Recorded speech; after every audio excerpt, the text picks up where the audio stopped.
Et le premier truc que je lui ai dit, écoute, tu sais quoi, alors là, tu me fais faire ce que tu veux, mais pas des pizzas pas chères.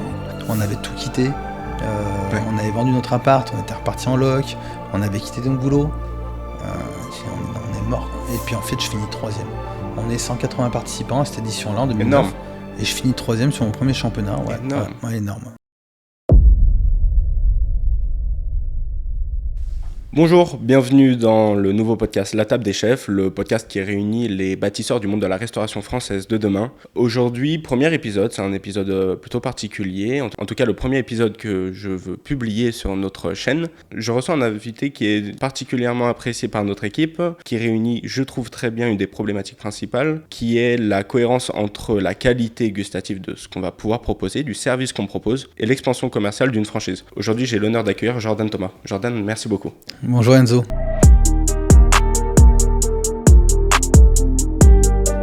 Justement, premier épisode, comme tu le sais, je suis venu, je t'ai approché de la même manière, en disant que j'aimais beaucoup l'expansion que ça prenait, et en ayant goûté 2-3 Jordan Thomas, j'ai été sous le charme. Donc merci d'avoir été aussi accessible, merci à toute ton équipe. Et le but, c'est de parler un peu plus de la franchise, d'en savoir un peu plus sur toi. On va aborder ta jeunesse, on va aborder ton parcours, qu'est-ce qui t'a mené jusqu'à la restauration. Aujourd'hui, quel est ton rôle dans cette franchise? Où en est cette franchise? Quels sont les objectifs? Quelques conseils aussi pour les gens qui aimeraient se lancer dans ce domaine-là. Le but, c'est de voir un peu, de rentrer en profondeur un peu plus dans la franchise, sur ton histoire, tout ça. Donc voilà. Mais avant de commencer, justement, j'ai l'honneur de t'offrir quelque chose. J'ai offert quelque chose à chaque personne que j'ai l'honneur de recevoir. J'ai quelqu'un dans mon réseau qui fait des carafes en verre extra blanc. Donc c'est une marque qui se niche plutôt sur quelque chose de très haute qualité, mais qui, tout comme toi, ça fait un carton en fait. En ce moment sur les réseaux, on la voit pas mal. Donc la marque, c'est Paul Cré de Valérie Batelet qui, quand je lui ai dit en fait, à travers d'un café que j'avais l'honneur de t'interviewer, elle a directement sauté sur l'occasion. Elle m'a dit, moi je veux lui offrir quelque chose, j'adore, je vais toujours à Vourles, je suis sa meilleure cliente. Donc voilà. C'est gentil. Donc justement, tout ça est en ton honneur. Écoute, Par Valérie. Merci beaucoup. Il y a un petit mot de carafe pour toi. Merci beaucoup Valérie. Il y a justement ses coordonnées dessus, je crois, sinon je te les donnerai. Sinon, je te les donnerai si tu veux la remercier en personne. Et c'est quelqu'un qui a une entreprise à grand futur, mais qui justement est très axé qualité. Pour moi, c'était un cadeau évident. Quand elle m'a proposé ça, C'était un très joli mot déjà. Ah ouais? Ouais. On le dévoilera pas. Une petite pochette. Une petite pochette. Et elle en a inclus 2. Une pour toi et une pour ta femme. Justement. C'est parfait. Elle m'a dit que la grande était pour toi. Ok. Et la petite pour ta femme. Et pourtant, j'ai une grande femme. Ah, c'est mignon ça. Une pierre deux coups.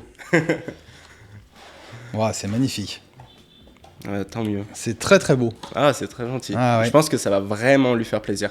Justement, elle essaie de faire quelque chose de responsable au niveau environnemental. Et la deuxième est vraiment axée justement plus sur Lyon. Okay. Elle m'a dit, mais moi je suis abonné à lui sur LinkedIn, je le suis. Et à chaque fois, il dit qu'elle est fière d'être lyonnais. Et je vibre, moi, derrière mon téléphone. Je suis contente que quelqu'un soit fier d'être lyonnais comme ça. Et donc voilà, elle t'a offert cette collection qui est en l'effigie de Lyon. Magnifique. Moi, à titre personnel, j'en ai une, mais ça fait longtemps. La carafe qui fait parler, c'est vrai. C'est très gentil, super. Je pense que ça la flattera. Vraiment, sincèrement. En tout cas. Merci encore. Merci à elle, merci Valérie. Et n'hésitez pas, au pire, je mettrai un lien dans la description pour aller voir le site si ça vous intéresse. Justement, maintenant qu'on a passé les échanges, le but, c'est pour ceux qui ne te connaîtraient pas, de te présenter. Tu remontes aussi loin que tu veux. Si tu veux aller sur l'enfance, le parcours professionnel, le parcours scolaire aussi. Qu'est-ce qui t'a mené dans le monde de la restauration? Qu'est-ce qui t'a mené jusqu'à ton premier établissement? Alors, plein de choses. Donc, je m'appelle Jordan Thomas, j'ai 44 ans. Donc, pour ceux qui comptent vite et bien, je suis né en 81.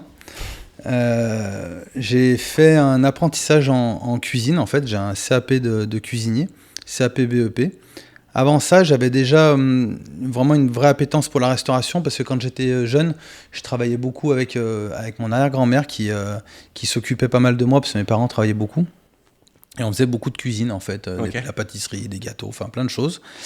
Et ça a été une évidence pour moi de travailler dans la restauration alors que mon père a toujours travaillé plutôt dans l'automobile, la moto, tout ce qui est mécanique et j'adore ça. Mais l'arrière-grand-mère était dans la restauration? Et l'arrière-grand-mère était dans la restauration, okay. Ouais. J'adore tout ce qui est mécanique. Mon père travaillait dedans, mais j'avais pas envie de travailler dedans. Moi, je préférais travailler dans la restauration. Ok. Donc, j'ai fait un CAP de cuisine. J'ai travaillé dans divers établissements et j'ai travaillé un petit peu en saison. J'ai travaillé en Espagne aussi, à Madrid, dans un restaurant français.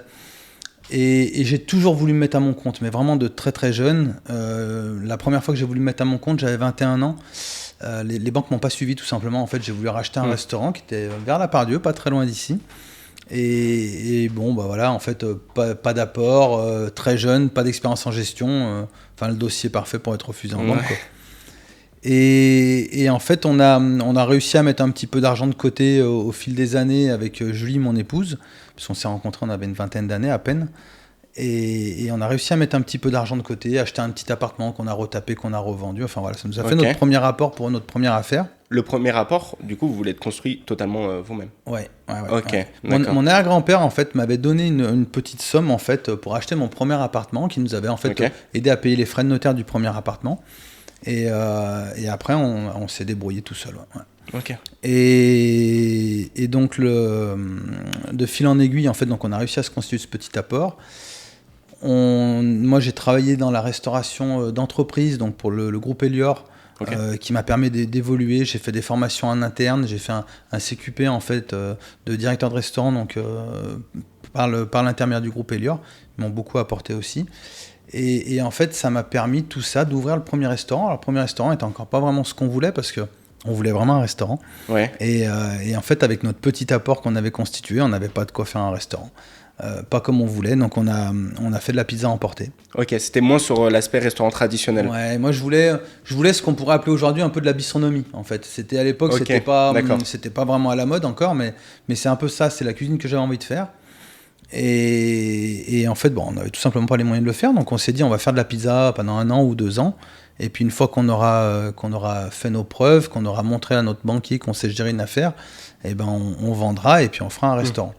Et en fait, on a acheté cette petite pizzeria de Gerland, même si au départ c'était pas du tout ce qu'on avait envie de faire. En fait, on y a pris goût, mais immédiatement. En fait, moi, ce que j'ai beaucoup aimé dans la pizza à emporter, c'est la relation avec le client, parce que je suis cuisinier de métier, et quand tu es cuisinier, tu travailles dans l'ombre, tu vois pas le client.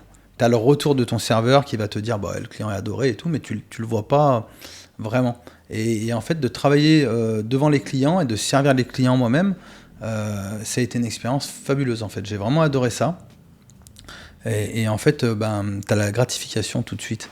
Et vu que nous, on travaille des produits de qualité et qu'on a toujours eu cette vision-là, en fait, moi, je fais pas de la restauration purement business, quoi. Ouais. C'est un business, évidemment, mais je fais vraiment de la restauration pour me faire plaisir et pour faire plaisir à mes clients. Donc, du coup, tu as des retours immédiats et qui sont excellents en général. Justement, tu as des retours immédiats, même à emporter ? Ouais, parce que les gens reviennent.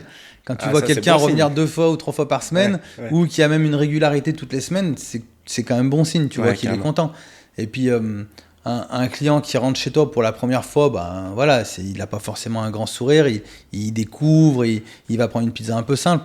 Maintenant, quand tu as un client régulier qui à chaque fois rentre avec le sourire, te dit bonjour, vous allez bien et tout, qui a vraiment un échange, c'est un client satisfait.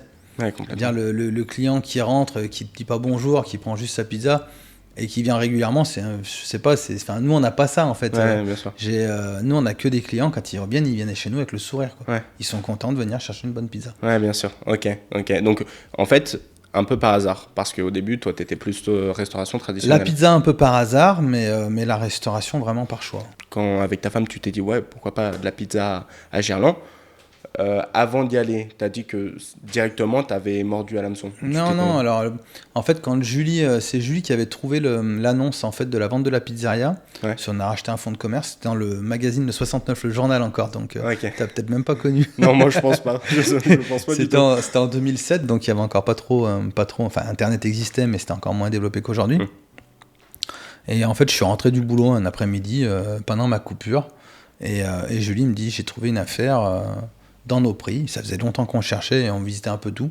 Et j'étais super content. Je dis ok, c'est quoi, c'est où? Elle me dit c'est une pizzeria à emporter à Gerland. Et donc Gerland est un quartier de Lyon pour ceux qui connaissent pas.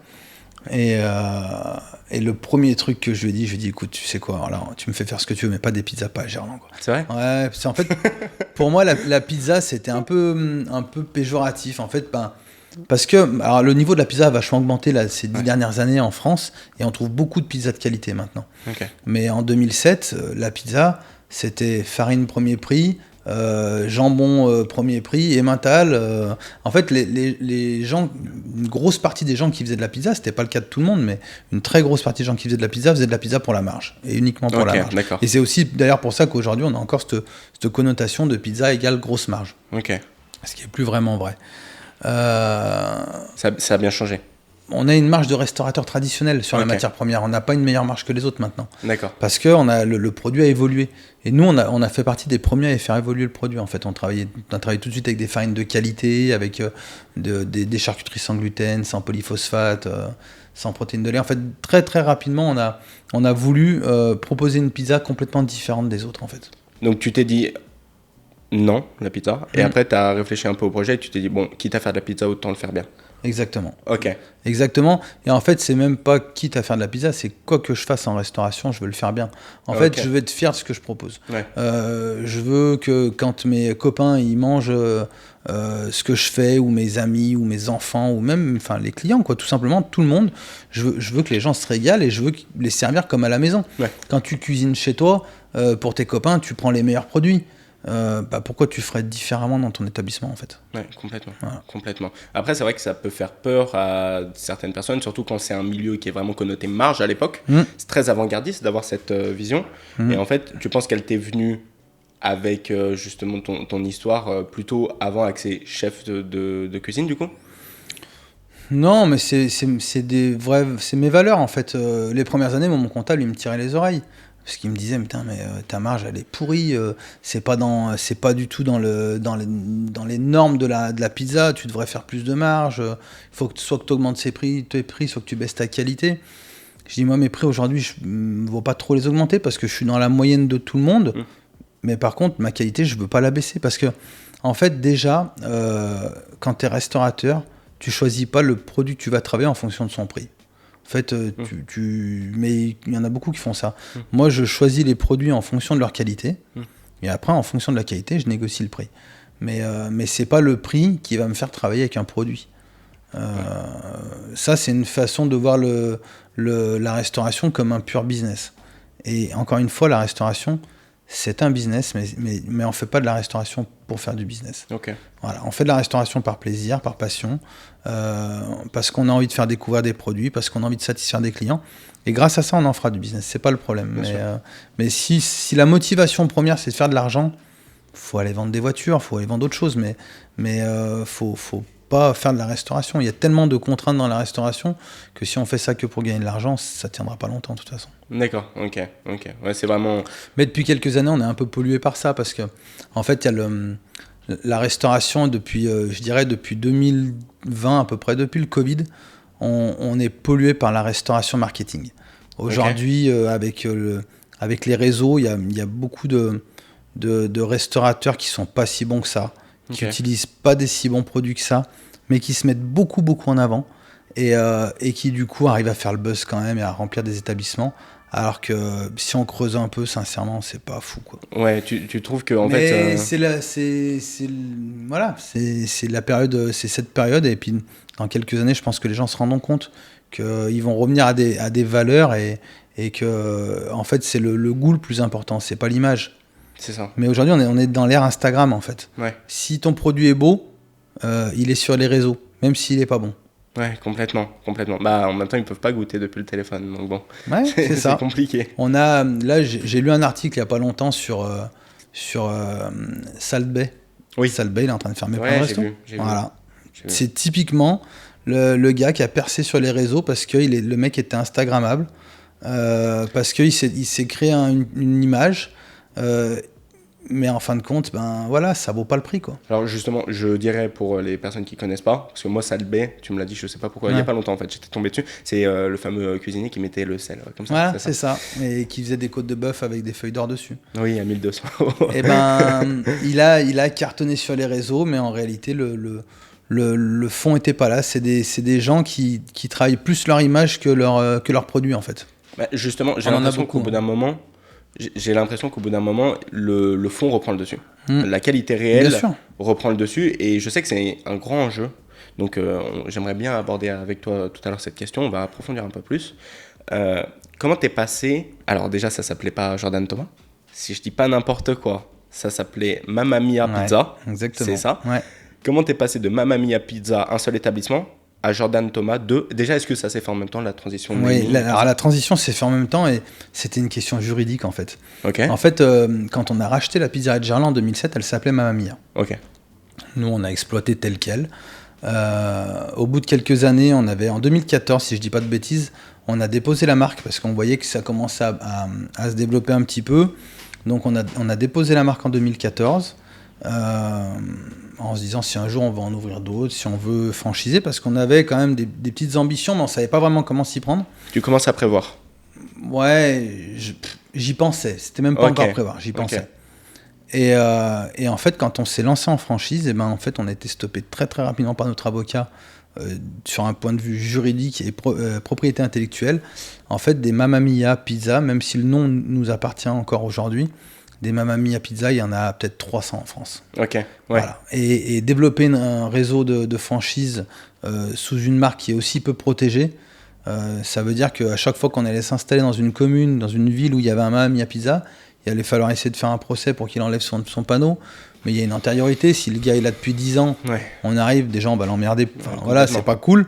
Déjà humainement, voilà, c'est pas bon. Enfin, je veux dire, t'arrives, tu vas créer ton business, mais t'es pas obligé d'emmerder les autres. Complètement. Et puis en fait, ça aurait été chronophage, quoi. Voilà. Donc notre avocat nous a dit non, déjà faut trouver un autre nom en fait. Donc dans un premier temps, ça s'est appelé Jordan Thomas Pizza Mamma Mia. C'était vraiment le nom de la marque. Et au fur et à mesure, le Mamma Mia est en train de disparaître doucement maintenant de notre communication. Moi, j'avais jamais entendu. Ouais, on en parle de moins en moins maintenant. Ok, d'accord. Justement, ce passage à la deuxième franchise, c'était quoi ton deuxième établissement, pardon? C'était quoi ce deuxième établissement et qu'est-ce qui t'a fait passer à ce deuxième établissement? Vraiment une volonté de t'accroître? Ouais, en fait, moi j'ai besoin que ça bouge, j'avais envie de développer. Ouais, bien sûr. Et en fait, en 2017 à peu près, fin 2017, début 2018, j'avais déjà eu des gens qui voulaient ouvrir avec nous, mais on n'était pas trop tombés d'accord, et puis il n'y avait rien de structuré. Ok. Et j'ai commencé à contacter des indépendants, des boîtes qui font du développement en franchise, qui t'aident à te structurer en franchise. Ils m'ont tous donné des tarifs incroyables.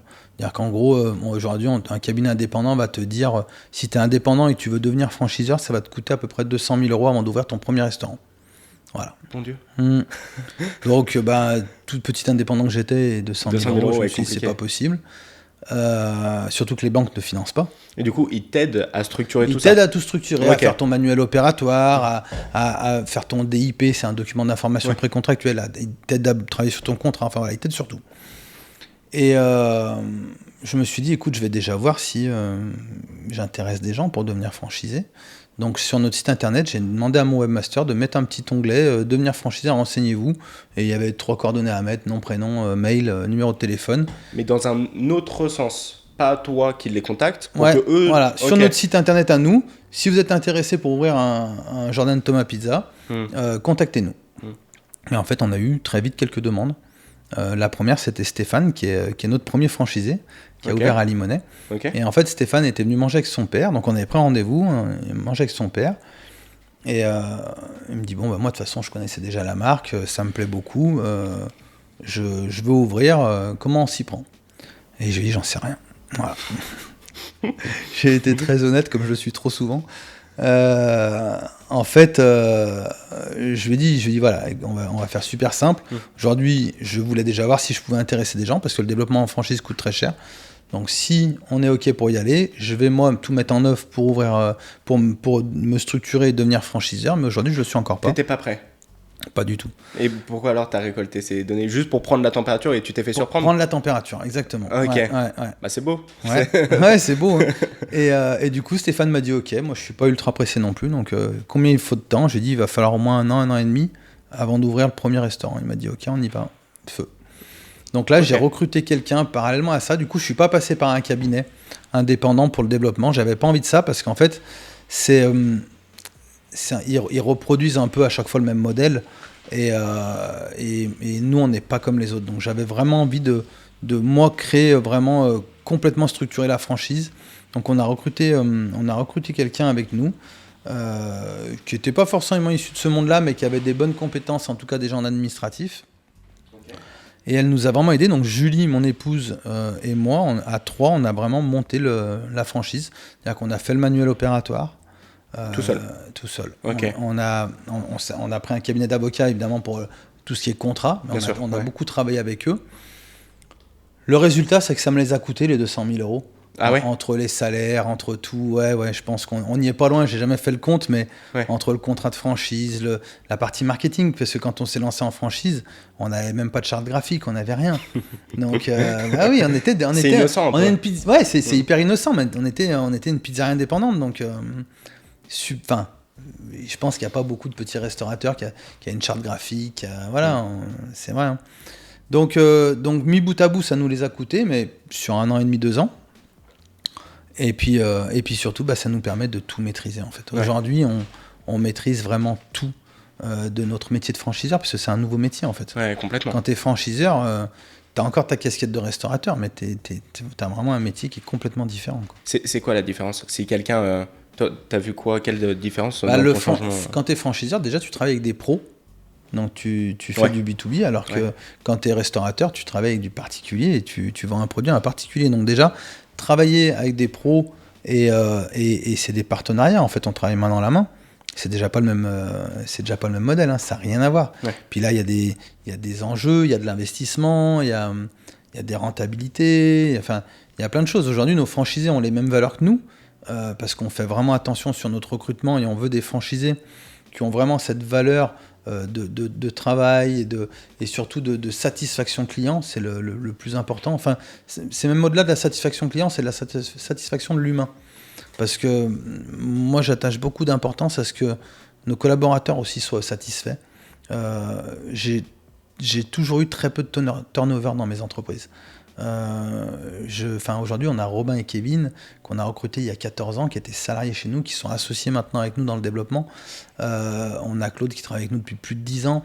Et on a toujours gardé nos équipes parce que la valeur humaine, elle est forte, en fait. C'est important. Oui, complètement. Et j'essaie de trouver des franchisés qui ont cette même valeur, en fait.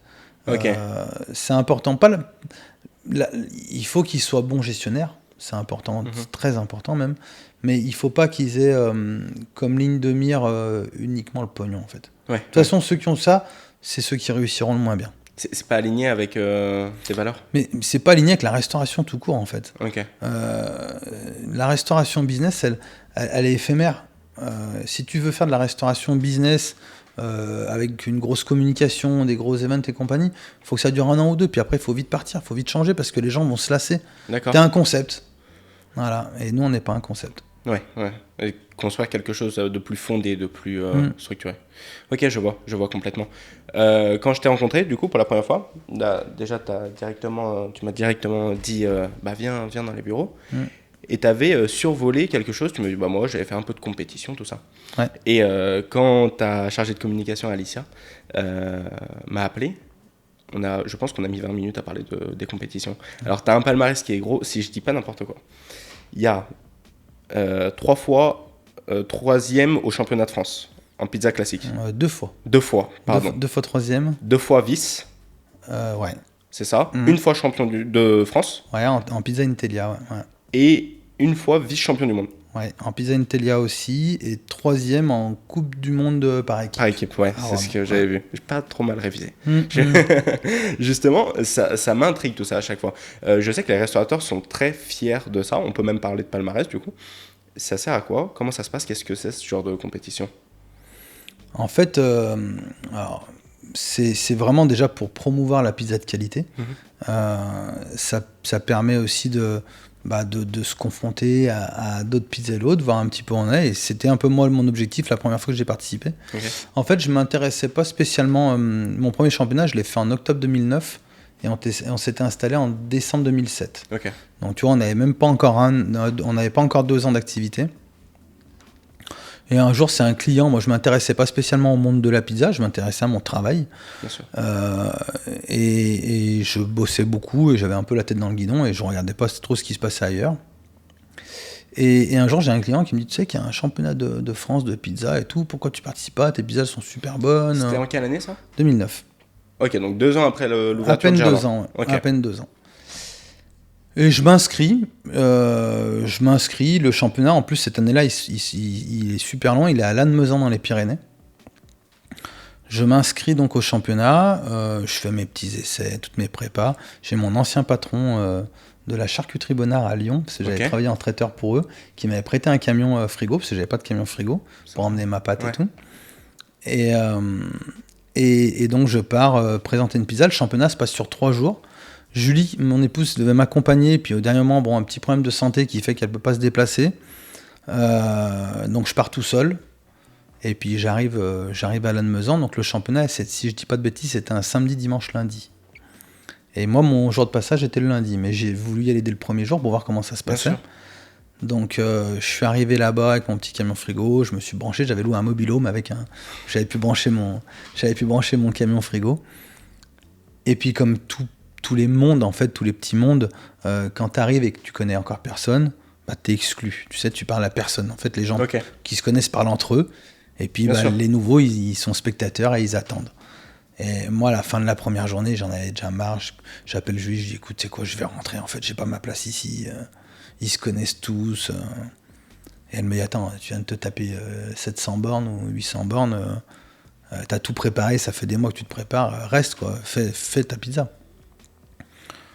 Et puis, il y a des mecs qui me donnaient des conseils, mais ça allait pas du tout avec ce que j'avais fait moi. En fait, je remettais tout en question. J'étais à 2 doigts de couper mon pâteau en 2 parce qu'il était trop gros. Enfin bon, voilà. Et Julie, elle me dit non, mais en fait, fais ta pizza comme tu sais la faire. Et puis voilà, tu présentes le produit qu'on fait nous. Et puis si ça marche, ça marche. Si ça marche pas, c'est pas grave. Donc je fais cette pizza et puis en fait, je finis 3e. On est 180 participants à cette édition-là en 2009. Énorme. Et je finis 3e sur mon premier championnat. Ouais, énorme. Ouais, énorme. Ouais. Et en fait, je suis passé de l'ombre à la lumière dans le monde de la pizza. Parce que je suis arrivé, j'étais personne. Alors, tu montes sur le podium, forcément, tu es un petit peu quelqu'un. Et on vient de voir des fournisseurs, d'autres pizzaïlos, ça commence à discuter. L'édition d'après, quand tu viens... là, tu es dans le groupe. Tu es dans le groupe. Voilà, c'est normal. Donc l'année d'après, en 2010, je reconfirme, je fais 3e encore. Ok. Et en 2011, je fais 2 fois, en fait il y a 2 concours en 2011, il y a le France Pizza Tour et le Championnat de France. Okay. Et au France Pizza Tour, je termine en finale 2e, et au Championnat de France, je fais 2e aussi dans la catégorie classique, et je gagne la catégorie Intelia. Donc tu es vice-champion dans 2 catégories, et tu gagnes la catégorie Intelia en 2011. Exactement. Mais alors, je sais pas pour ceux qui nous écoutent si ça paraît aussi logique, mais je sais que aujourd'hui c'est beaucoup à la mode. À l'époque, c'était pas aussi répandu. Quand j'ai commencé les championnats, ça faisait peut-être 3-4 ans que les championnats existaient. Ouais. Donc il y avait encore pas toute la structure qu'il peut y avoir aujourd'hui autour des championnats. Et puis c'était encore un peu plus innocent. Moi je me souviens en 2010 à Saint-Priest, j'avais prévu de faire une pizza à la burrata au championnat de France. L'année d'avant, je suis sur le podium. Et j'ai Bruno, s'il voit cette vidéo, il se reconnaîtra. Bruno Raja, qui était un des concurrents, qui avait fini 2e l'année d'avant. Donc l'année où je finis 3e, lui finit 2e. On se retrouve en 2010 au championnat. Okay. Au moment de passer, ma burrata, elle a pas tenu le choc. En fait, elle a viré, quoi, tu vois. La burrata, c'est un produit sensible. Pendant le transport ? Ouais, elle est morte. Pourtant, j'avais pas beaucoup de transport, mais bon, voilà. Enfin, elle a pas tenu. Et je suis un peu dans la merde quand même, parce que c'est un peu le produit phare de ma pizza. Et Bruno avait prévu de faire une pizza à la burrata aussi, et il m'en a donné une. Il a sa burrata? Non, il en avait 2 ou 3. Ah, c'est gentil. Et il m'en a filé une, alors qu'on était concurrents. Ouais, c'est ça. Et on était concurrents pour le podium quand même. Tu vois. Et la vie est bien faite, parce qu'en fait, Bruno, il a gagné cette année-là. Ah, c'est bien. Donc c'est beau. En fait, tu vois, c'est un mec qui a des vraies valeurs, qui a un excellent pizzaïolo, qui est un excellent compétiteur, mais qui a des belles valeurs. Ouais. Et aujourd'hui, j'ai l'impression que ces valeurs-là, dans le monde de la pizza, elles sont un petit peu loin, tu vois. Ah ouais ? Ouais, de ce que j'ai pu voir un peu ces derniers temps, ouais, je trouve que c'est un peu moins... Voilà. Okay. C'est un peu plus personnel. C'est dommage. C'est dommage. Surtout qu'on voit du coup avec Bruno, mais voilà, Bruno, ils sont rétribués, quoi. Bah ouais, en plus, voilà, mais de toute façon, le monde est bien fait. Enfin, la vie est bien faite en général. Complètement. Justement, aujourd'hui, on sait que ce genre de championnat, c'est une exposition. À l'époque, c'est bien moins répandu. C'est quoi l'intérêt pourquoi tu y participes ? Alors moi, la première fois, c'était pour voir ce que je valais en fait par rapport aux autres. Te jauger. Me jauger, exactement.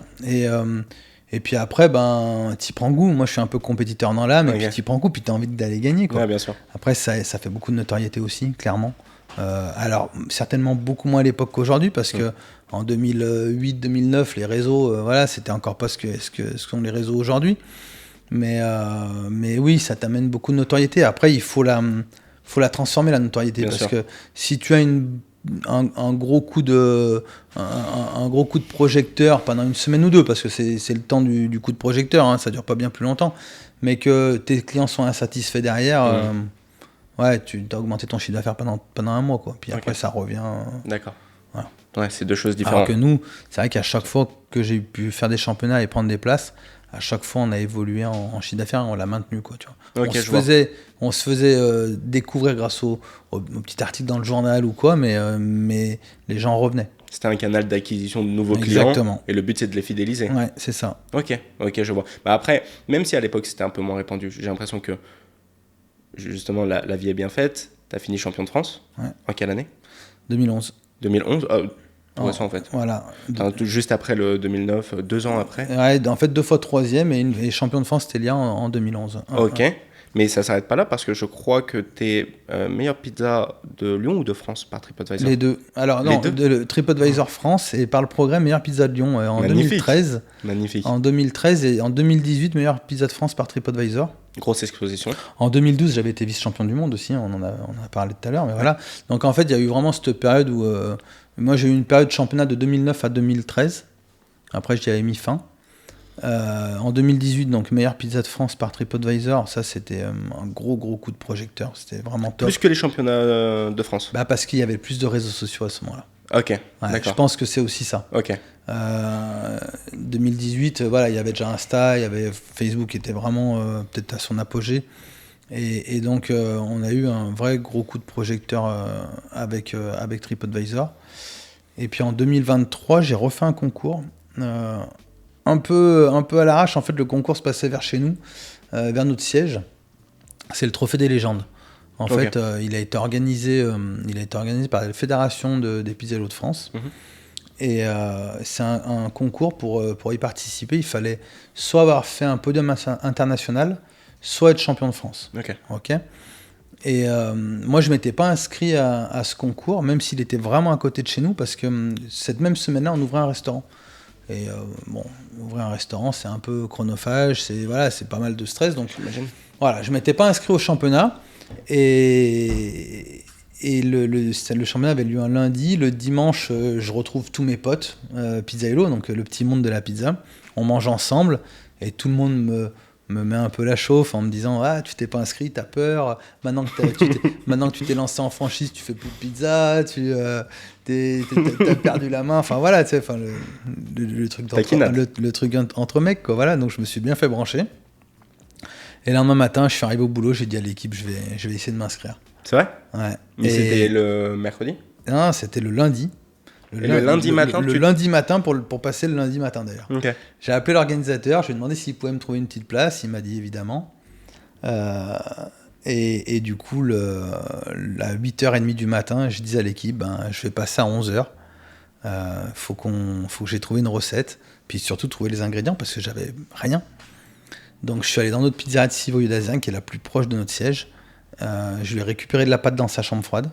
Donc, et dans les saladettes, j'ai pris des produits, en fait, de la pancetta, enfin voilà, 2-3 produits. Tu l'as improvisé ? Et je l'ai improvisé complètement, ouais. J'ai fait une pizza à l'impro avec des produits qu'on vend dans nos pizzerias, tu vois, j'avais rien fait, j'ai même pas fait la pâte. Ouais. Donc en fait, j'ai presque usurpé le titre parce que j'ai fini 3e à ce championnat-là. T'as fini 3e ? Sur combien ? Sur 18. Ok. Ouais, mais 18 pointures. 18 légendes, du coup. Ouais. Donc je finis 3e. Mais en fait, c'est même pas moi qui finis 3e, c'est nos équipes. Ouais. C'est eux qui ont tout fait. C'est eux qui ont tranché, c'est eux qui ont fait la pâte. Alors, c'est mes process, évidemment. Bien sûr. Mais pour le coup, moi, j'ai fait qu'assembler la pizza, quoi. C'est symbolique. Ouais. Donc, mais ça, c'est certainement le plus beau des titres parce que ça veut dire que ce qu'on propose dans nos pizzerias aujourd'hui, c'est à la hauteur des meilleurs pizzaiolos de France, quoi, en concours. C'est bien. Et le fait parce que c'est autre chose. Il faut être bon au championnat, c'est bien.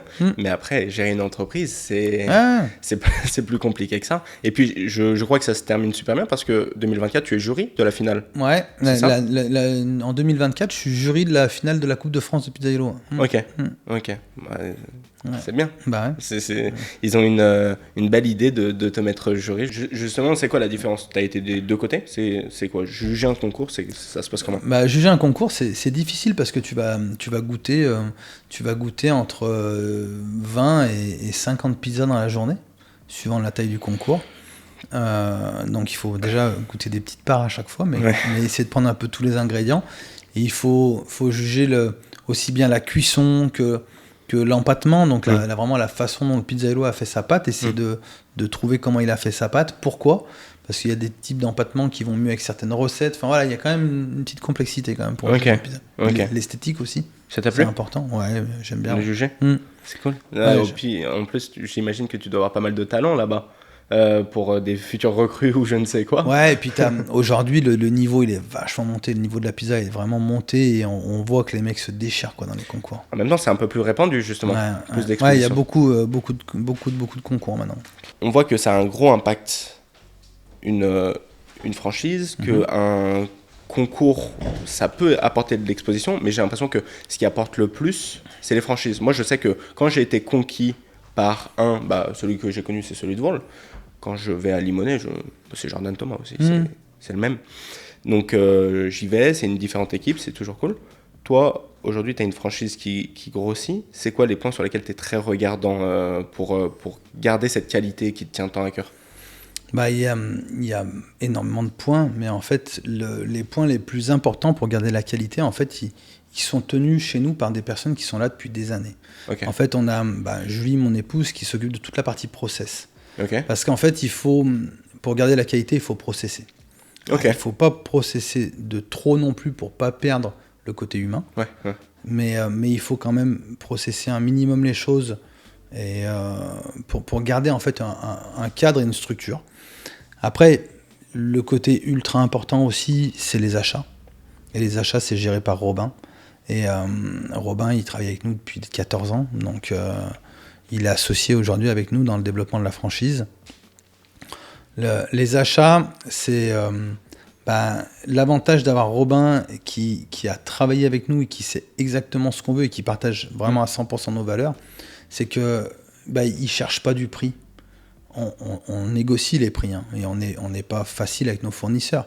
Mais par contre, on ne cherche pas du prix absolument. Ouais. Parce que si tu cherches du prix, tu auras toujours un mec qui te fera une merde encore moins chère que l'autre. C'est pas cohérent avec ta valeur de qualité. C'est pas cohérent avec nos valeurs. Donc en fait, nous, on cherche du produit. On se déplace avec Robin, on va régulièrement en Italie. On va chez les fournisseurs, on n'hésite pas à se déplacer. Même pour du mobilier ou quoi, on se déplace. On essaie de travailler avec des artisans le plus possible. Et des gens qui partagent aussi nos valeurs, en fait. Tu vois ? Si déjà tu t'accordes sur les valeurs, tu vas t'accorder forcément sur le produit.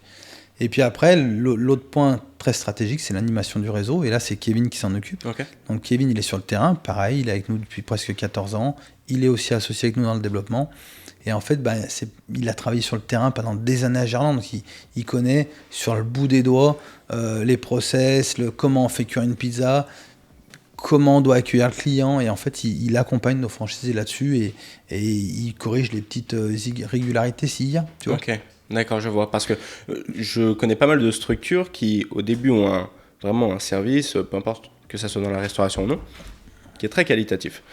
J'ai l'impression que ton expansion, et je dis pas ça parce qu'on est en podcast, est très bien maîtrisée. Est-ce que c'est grâce à ces points-là ? À chaque fois que je te dis, tiens, comment tu fais ça, Jordan ? Tu me dis, ça c'est grâce à un tel. J'ai l'impression que tu t'entoures très bien, que tu prends des gens qui sont très expérimentés et qui théorisent des choses qu'ils ont connues. C'est pas des personnes, toi tu diriges ta franchise de pizza parce qu'à un moment, tu sais ce que c'est que la pizza. Robin a travaillé avec toi pendant très longtemps. Est-ce que c'est ces points-là qui sont justement le fondement de cette croissance parfaite entre la quantité et la qualité ? Ou est-ce qu'il y a d'autres choses à vérifier pour continuer à croître sainement, on va dire ? En fait, croître sainement, c'est aussi beaucoup le recrutement des candidats. On n'a pas été très vite dans notre développement franchise. On a lancé la franchise en 2019. Ah ouais, en 2019, donc ça fait 6 ans. C'était 2007. De 2007 à 2019, on a eu un seul resto. Ouais. En 2019, on a lancé la franchise. Ok. Et on en a 10 aujourd'hui. Donc en fait, on en a fait 10 en 6 ans. Ouais. Donc ce qui est un score très faible dans le monde de la franchise. Ah ouais. Aujourd'hui, tu as des franchises qui en ouvrent 20 en une année. Nous, on a eu un développement maîtrisé, ultra maîtrisé même. Okay. On a essayé vraiment de recruter uniquement les bonnes personnes, choisir les bons emplacements. Tu as des franchiseurs aujourd'hui qui ont des valeurs différentes des nôtres, et tu as des franchiseurs qui sont là pour faire du business très vite, créer un concept. Tu as deux types de franchiseurs déjà. Tu as le franchiseur marketing concept. Tu as le mec qui crée un concept, qui le développe en franchise, qui va faire 2 ans, 3 ans, qui va revendre à un fonds, qui voilà. Okay. Là, on est dans du business pur, école de commerce. Voilà. Plus entrepreneur. D'ailleurs, aujourd'hui, 80% des concepts de restauration sont faits par des gens qui n'y connaissent rien à la restauration. C'est d'ailleurs très triste. Hein. Plus business, justement. École de commerce, business, pur et dur. Nous, on est d'abord parti d'un produit, on a créé un produit. Notre pizza, vraiment, on l'a processé, on a fait les bons achats, enfin voilà. Pendant de 2007 à 2019, donc pendant 12 ans, on a eu un restaurant et on a performé au maximum dans ce même restaurant. Ensuite, on l'a développé en franchise. Donc en fait, on a créé le concept autour du produit.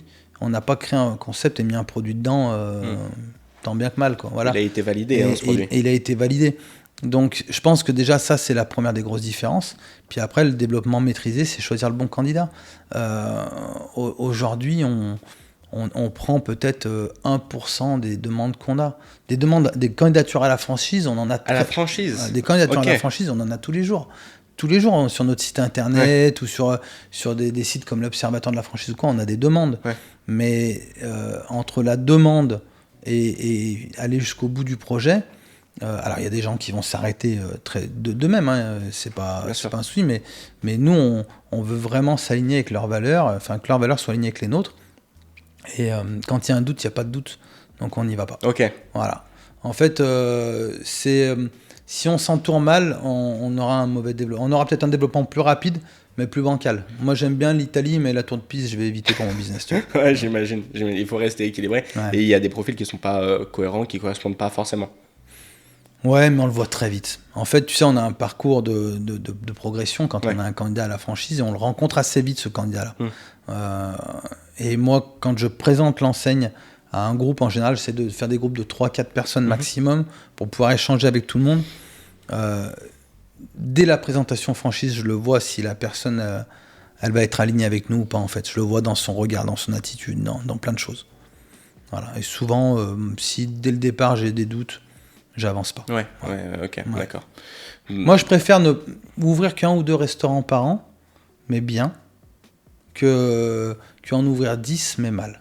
Voilà. Ouais. Aujourd'hui, on est staffé, on est prêt pour ouvrir 7-8 restaurants par an, on sait faire. Voilà, on a le potentiel pour le faire. Maintenant, si on n'a pas le potentiel humain, si on n'a pas les bonnes personnes, on le fera pas. Ouais, voilà. 7-8, c'est ton plafond de verre si tu es à la perfection. Ouais, 7-8 à la perfection, ouais. Mais je n'irai pas au-dessus. Ce qui est déjà pas mal. Ouais. Ok. Ouais. Pour 2026, il y en a combien qui ouvrent ? Bah là, on en a 7 dans les tuyaux dans les 12 prochains mois.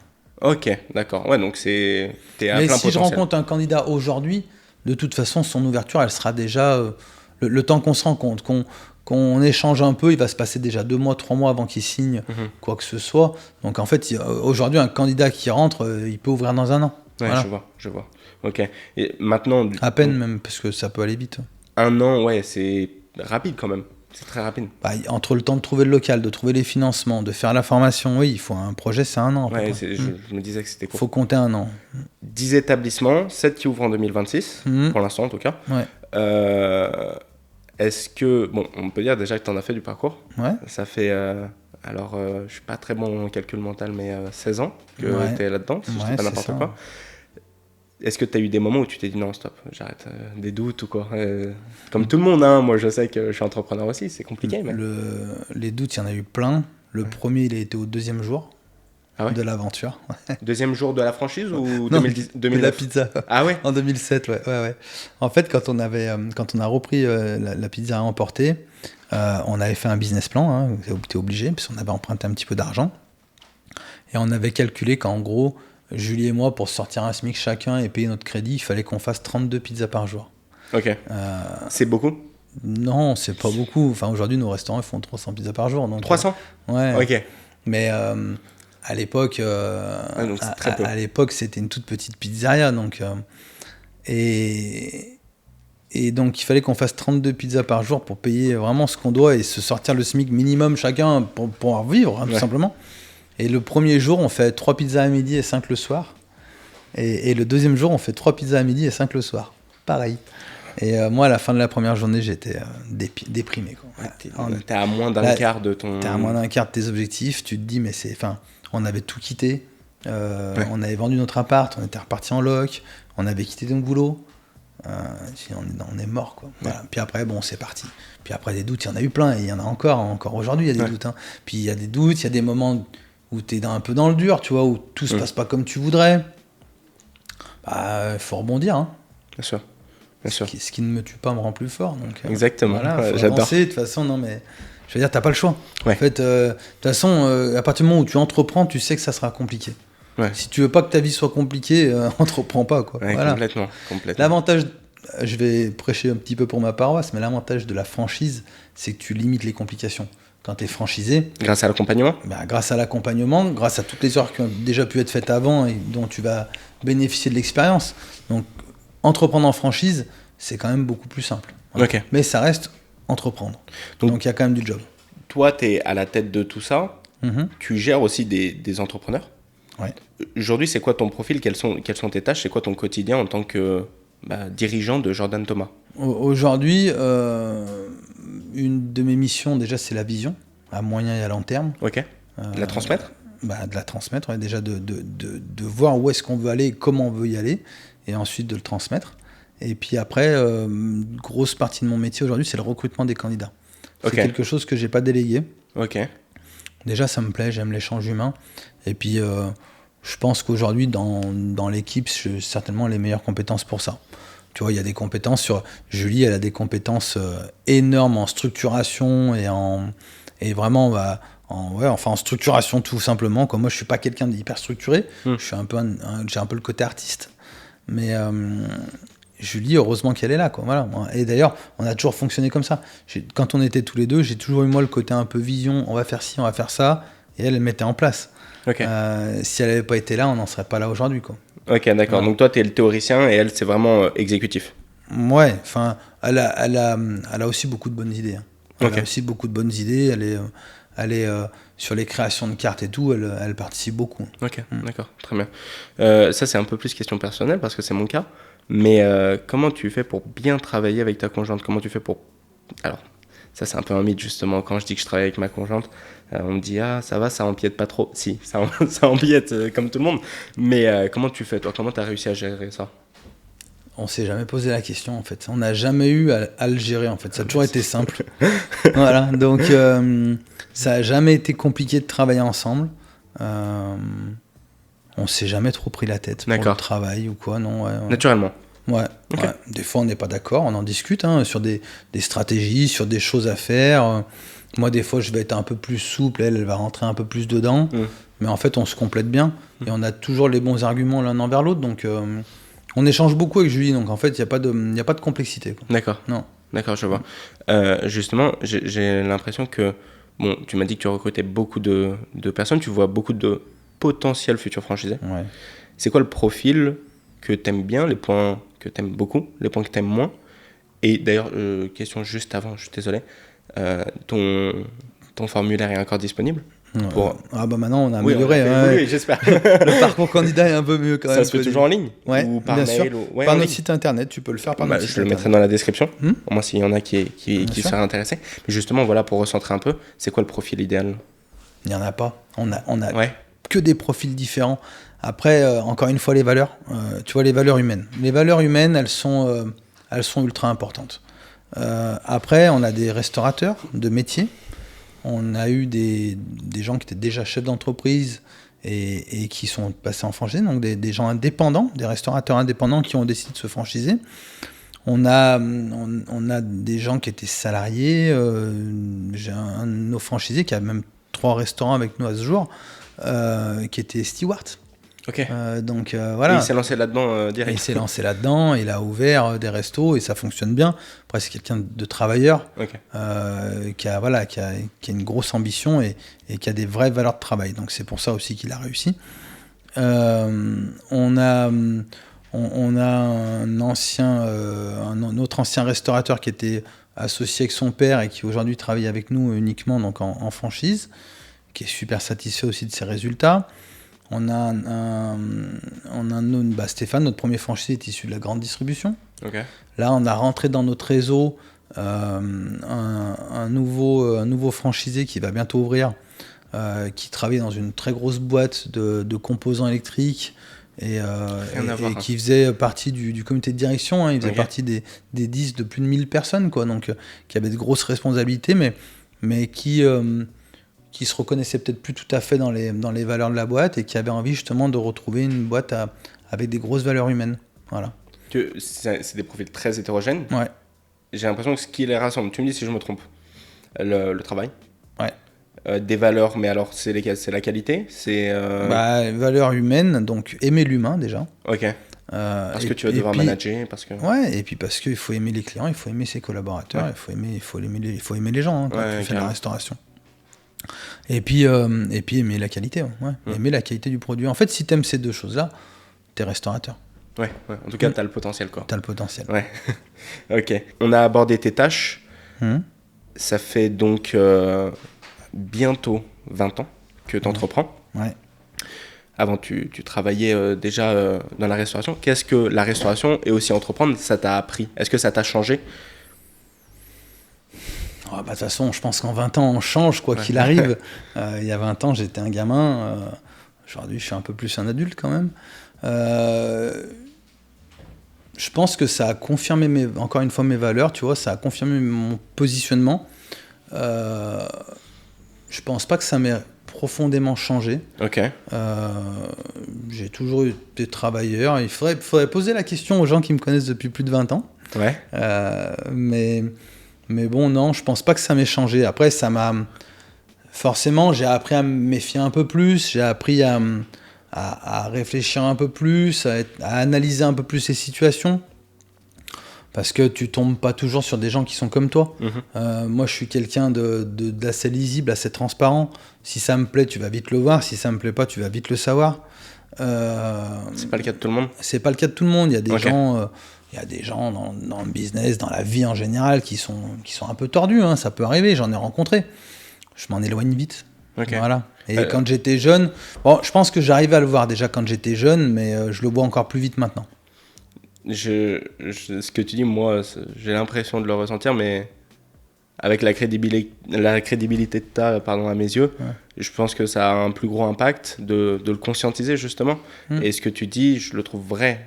Et aussi dans le milieu de la restauration, particulièrement, où moi, les profils que j'aime, c'est vraiment les profils un peu authentiques. J'adore ce genre de profils qui vont me dire ce qu'ils pensent directement. Jouer un rôle, ça fait partie de certaines personnes. Personnellement, c'est jamais très plaisant, en tout cas. De toute façon, quand tu travailles avec des gens comme ça se passe toujours mal à un moment ou à un autre. Okay. Alors que quand tu travailles avec quelqu'un qui est franc, qui est authentique, comme tu dis, moi j'aime beaucoup l'authenticité, des fois tu vas te prendre un peu la tête. Je dis pas que c'est tous les jours facile, mais par contre, il y a aussi du respect. Ouais. En fait, la personne qui est un petit peu menteur, un peu machin, c'est quelqu'un qui respecte pas les autres non plus, puisque à partir du moment où tu mens à quelqu'un, tu le respectes pas.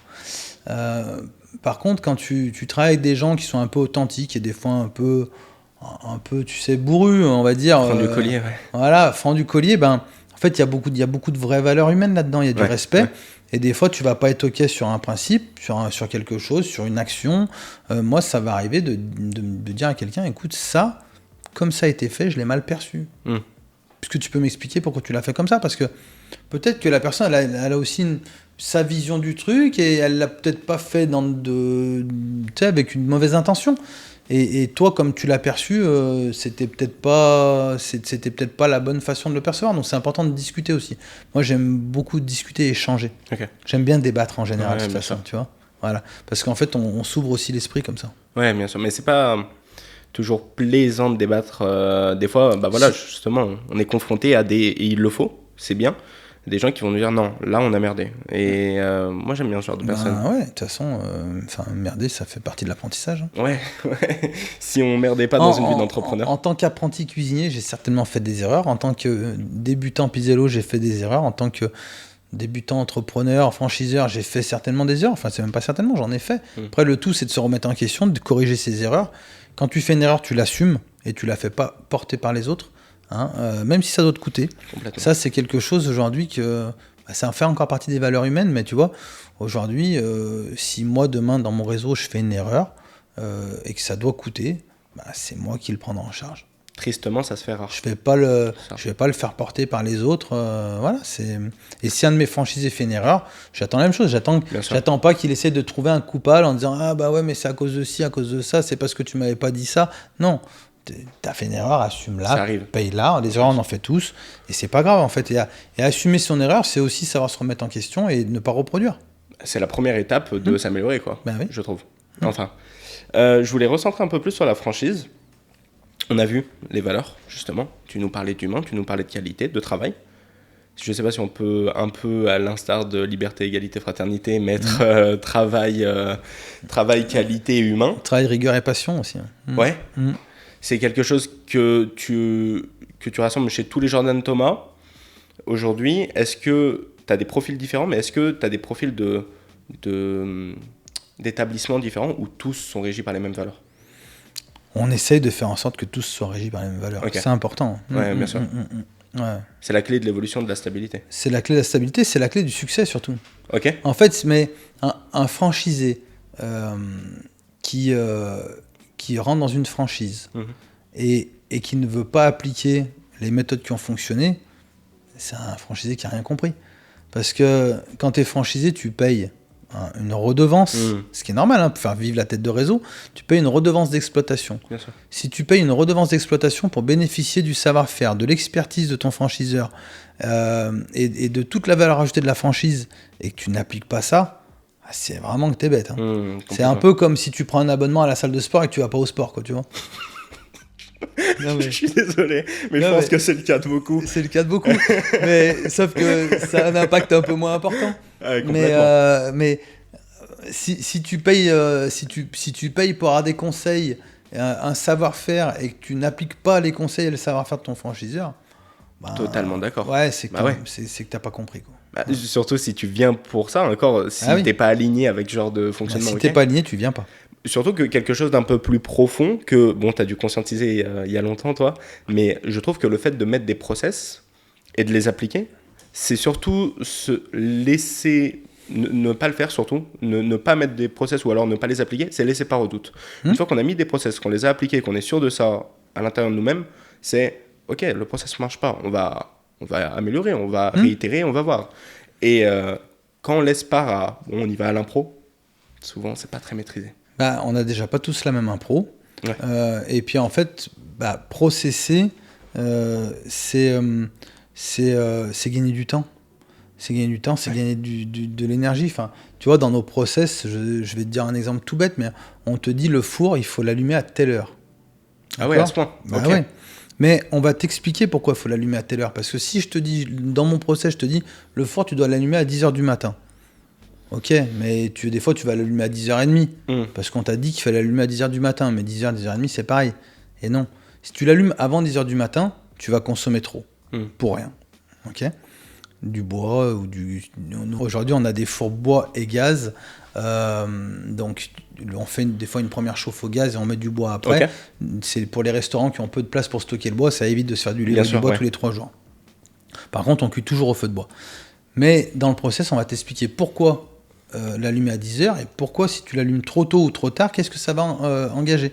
Si tu l'allumes trop tôt, tu vas consommer trop pour rien, mais si tu l'allumes trop tard, ton four ne va pas avoir le temps de chauffer correctement et tu vas faire des mauvaises cuissons. Ok.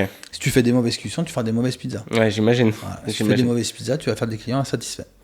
C'est bien de mettre les conséquences à côté. Et pour le process, c'est ça, c'est expliquer pourquoi en fait. Qu'est-ce qu'on fait, pourquoi on le fait à chaque fois. D'accord, ça apporte de la crédibilité. C'est quand on fait la pâte, on la fait de telle façon, prochain épisode. Quand on fait la pâte, en fait, c'est pourquoi on l'a fait comme ça, et qu'est-ce qui se passe si on fait pas ça, qu'est-ce qui se passe si on respecte pas les temps de fermentation, qu'est-ce qui se passe si on met trop d'eau ou pas assez d'eau, qu'est-ce qui se passe si on la garde trop longtemps parce qu'on a une maturation, mais au bout d'un moment la pâte elle est morte. Bien sûr, ouais. Elle a plus de vie, donc elle sert plus à rien. Voilà, c'est ça les process en fait. Ok, je vois. C'est pas juste dire ce qu'il faut faire, c'est l'expliquer. Ouais, et dire pourquoi ça sert en fait.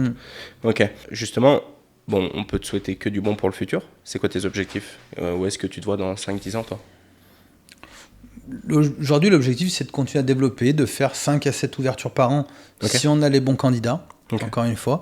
Voilà, l'objectif, il est là. 5-7 ouvertures par an pour l'instant. Très bien. C'est déjà une bonne dynamique. Et puis, surtout, maintenir nos franchisés aujourd'hui toujours au même niveau, quoi. Donc, dans 10 ans, 87 restaurants. Si tout va bien, voilà. Si tout va bien, ouais. Ouais, ce serait beau, ok. Si on passe un peu plus sur la partie conseil, comme je te l'ai dit avant le podcast, même pendant le podcast, je crois, moi je vois beaucoup de nouveaux restaurateurs, des restaurateurs qui n'ont pas de compétences au moment de se lancer. Mais en tout cas, pas de compétences, qui n'ont jamais travaillé dans la restauration. Ouais. Ils ont des compétences en interne, ils cuisinent bien, ils pensent savoir gérer justement un restaurant. J'imagine que tu dois être amené à en rencontrer plus ou moins. Ce serait quoi tes conseils pour des gens qui veulent se lancer avec plus ou moins peu de compétences? Peu de compétences en restauration, je trouve que c'est dangereux aujourd'hui. Parce qu'ils vont faire de la restauration vraiment purement commerciale sinon, mais si vraiment ils veulent se démarquer, peut-être un truc tout bête, mais déjà faire un CAP de cuisine en candidat libre. Déjà pour voir si on a au moins les bases du CAP. Je pense que c'est un minimum aujourd'hui pour faire de la vraie restauration, c'est de connaître les techniques de base, quoi. La technique de base de la restauration.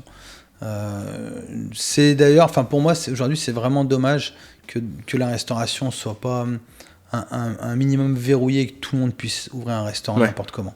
C'est déjà, mais en termes d'hygiène, c'est grave, je trouve. Alors, il y a une formation de 14 heures qui est obligatoire pour ouvrir un restaurant, mais bon, ça, c'est bien, mais ça fait pas tout. Et donc, conseil, c'est déjà se former, en fait, se former en restauration déjà. Tu le fais en interne, toi? Nous, on fait toutes nos formations en interne. Ok, parce que je connais même des gens qui ont été, je sais pas comment, accompagnés par toi, qui ont été accompagnés dans tes locaux et qui aujourd'hui ont leur propre pizzeria. Ouais, alors je l'ai fait pendant 10 ans, je l'ai arrêté ça. D'accord. Je l'ai fait pendant 10 ans, de 2014 à 2024. J'avais mon propre centre de formation où je formais des gens de toute la France, même d'un peu plus loin, pour ouvrir une pizzeria. Donc je les formais pendant 15 jours, vraiment à toutes les techniques de base de la pizza. Et je formais une centaine de personnes par an. J'ai formé à peu près 1000 personnes. Énorme, parce que alors j'ai 2 de mes clients donc, sur mon application de gestion pour les restaurants, où souvent, moi ce que j'aime bien c'est avoir un retour client. Donc je vois comment ils utilisaient l'appli, tout ça. Et je dis écoute, non, je pourrais pas passer lundi, et comme je suis un peu fier de te recevoir. Mardi, pardon, et comme je suis un peu fier de te recevoir, je dis voilà, je tourne un épisode avec Jordan Thomas. Il dit tu lui passeras le bonjour. Bon. Et c'était qui alors? Je peux te redonner son prénom si tu veux. Il a une pizzeria à Montagny, Bistro Bella. Ouais, c'est ça, exactement. Punaise, tu te souviens des prénoms? T'en as fait pas beaucoup? J'en ai fait 1000. Oh. Je me souviens pas de tout le monde, mais j'en ai quand même quelques-uns qui m'ont marqué. Il est excellent. Ouais. Ah ouais, il avait déjà en formation, c'est un ancien boulanger. Ouais. Et punaise, il était très très très bon. Ouais. Moi, je me souvenais même pas du prénom, tu vois. Ouais. Je l'appelle. Comment ça va, le PDG de Bistro Bella? Voilà. Et c'est. Ouais, ok. Tu lui passeras le bonjour aussi. Ouais, on lui passe le bonjour. Donc la chose à faire dans un premier temps, ce serait de se former. Pour un jeune qui a envie de se lancer là-dedans, c'est la chose que tu recommanderais?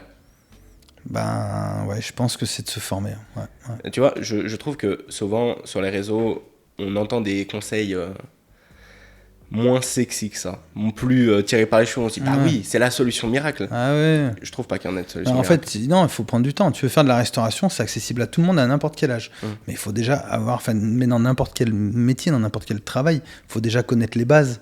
Donc un CAP de cuisine, c'est déjà les bases. Ok, ça te permet de voir déjà souvent les gens qui sont lancés là-dedans disent moi j'accueillais mes invités chez moi, je cuisinais super. C'est autre chose. Oui, mais c'est pas parce que tu fais bien le taboul à la maison que tu vas bien cuisiner ou tu sais faire une blanquette de veau pour 4 personnes. C'est très bien, super.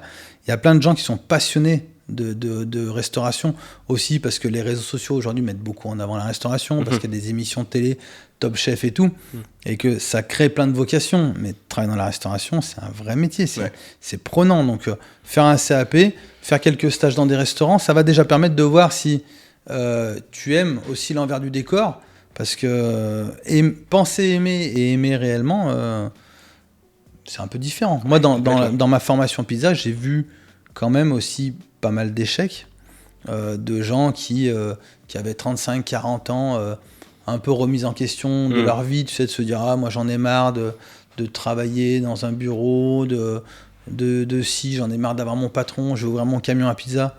Les gars, au bout d'un an, ils s'arrêtent. Parce que quand tu as 40 ans, que tu as travaillé toute ta vie, du lundi au vendredi, que ta semaine elle est finie à 17h ou 17h30, et que tu te retrouves avec un camion à pizza où tu travailles dans le froid l'hiver, dans le chaud l'été, que les anniversaires des potes et tout, c'est fini, parce que tu y vas à 23h crevé, et voilà, et c'est de la restauration. C'est ça aussi, la restauration, il y a quand même des contraintes. Hein, donc, complètement. Donc, il faut pas le négliger, ça. Il y a beaucoup d'échecs de restaurateurs aujourd'hui qui sont à cause des contraintes de la restauration qui étaient mal anticipées.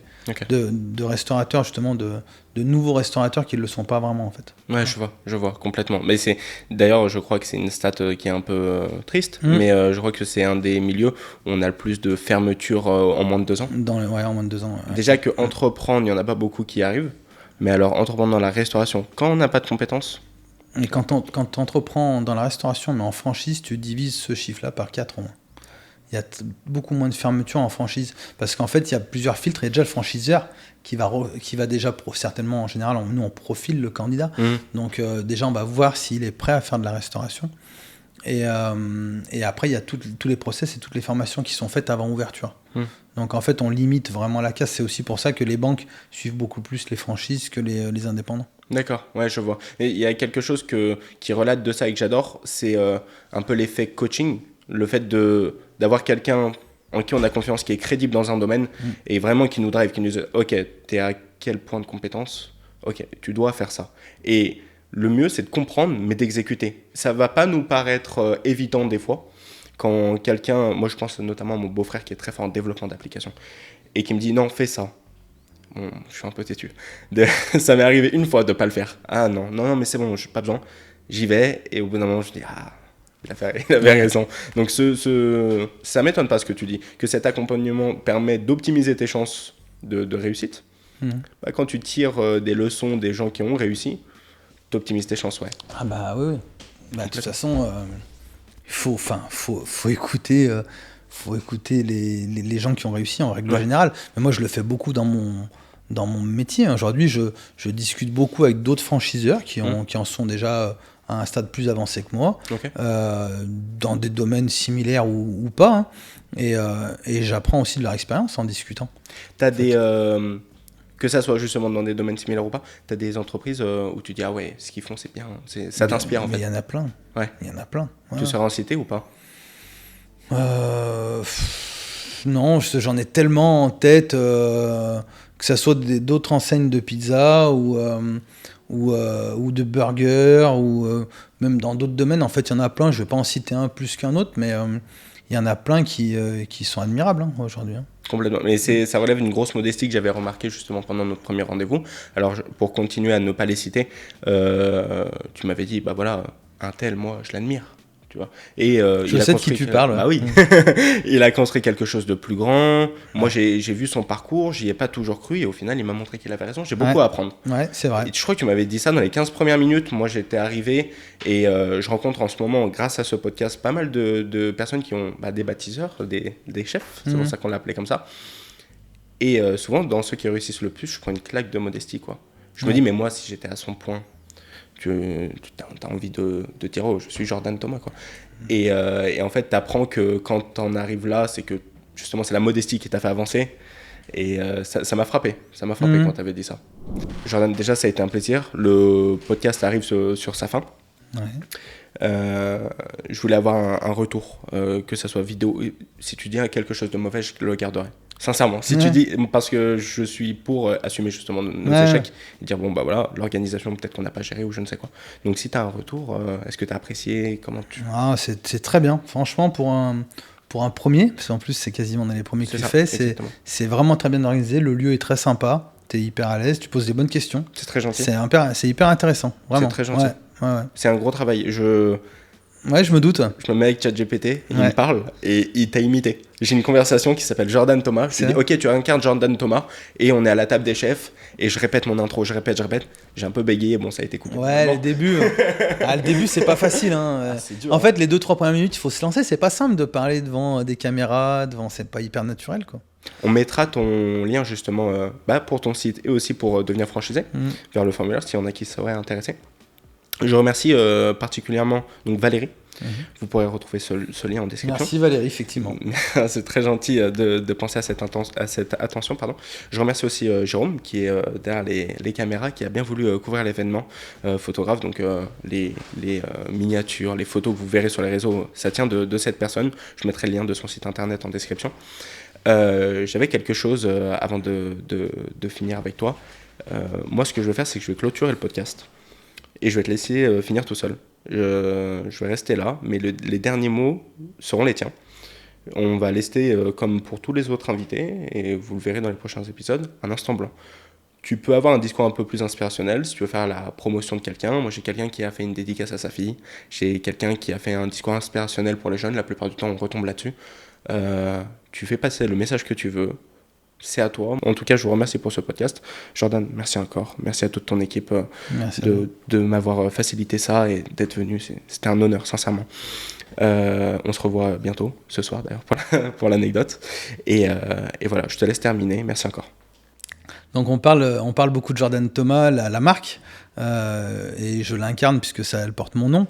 Mais en fait, Jordan Thomas, c'est quand même plus de 100 personnes, je sais même pas exactement, mais plus de 100 personnes qui travaillent pour nous. Et il y a des plongeurs, il y a des pizzaïolo, il y a des serveurs. Il y a, après nous, à l'équipe du siège, il y a aussi un préparateur de commandes. Enfin voilà, il y a tout un tas de postes. Et Jordan Thomas, c'est tout ça en fait. C'est souvent, moi j'ai le bon rôle, je suis dans la lumière. Mais en fait, il y a énormément de personnes qui travaillent derrière nous et derrière moi. Et en fait, sans ces personnes-là, il n'y aurait pas de Jordan Thomas. Donc, je pense que c'est aussi eux qu'il faut mettre en valeur régulièrement, quoi. Voilà. Et c'est important d'en parler.